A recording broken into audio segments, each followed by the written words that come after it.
everyone. We're back for chapter 3 at Trouble at Table 5, Busted by Breakfast. Chapter 3, Rosie Figures It Out. When we got to Simon's house, he was sitting in his garage. Simon was crisscross applesauce on the hood of his mom's blue Toyota Camry. He did not look happy. So, Rosie asked, what happened? Principal Shelton called my parents, Simon said. She said my mouth gets me into too much trouble at school. It does, Rosie said and laughed a little. I mean, when you get talking like that, there's no stopping you. I know, right? Simon admitted. I wish I could stop. It's just once my mouth gets going, then my brain starts going too. And it's like they both work together super fast and I can't stop until I get everything out. I get that, I said. And I really did. I know what it's like to be totally concentrated on something. And Molly said she got it because in the first book, we learned Molly gets stuck and concentrated on certain things like she did with the jar of Skittles. It was like that time I just had to know how many Skittles were in the jar on Principal Shelton's desk. What did my parents say? Or what did your parents say?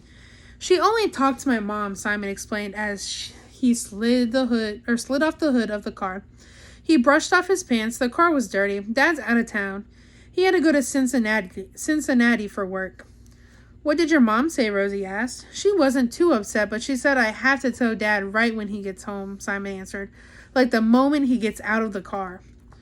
When does your dad get home? Rosie asked. Today. Today? I asked. Today, Simon confirmed, shaking his head. I could tell he thought he would get it punished, like super punished. He kicked a deflated soccer ball into the garage. The garage was full of stuff and totally messy. I think he's going to be pretty mad, Simon said. It'll be okay, I said. I wanted to make him feel better.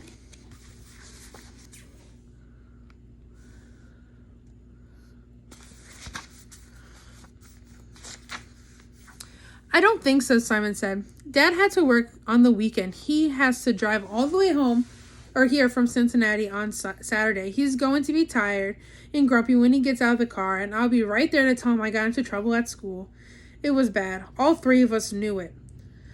But then Rosie started to twirl her hair around her left index finger. She was thinking. Simon noticed too. You have to tell your dad as soon as he gets out of the car, right? Rosie asked Simon.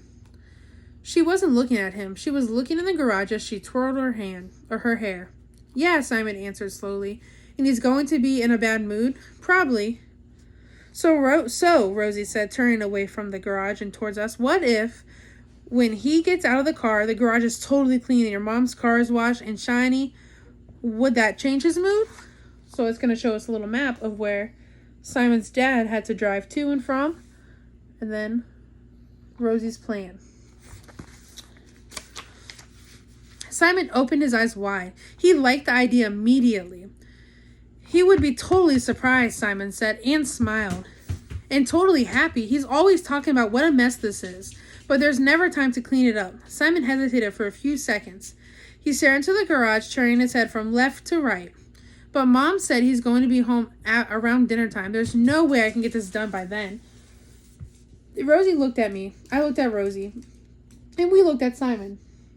Then Rosie and I said the same thing at the same time. You're not going to do it by yourself. So let's think about it.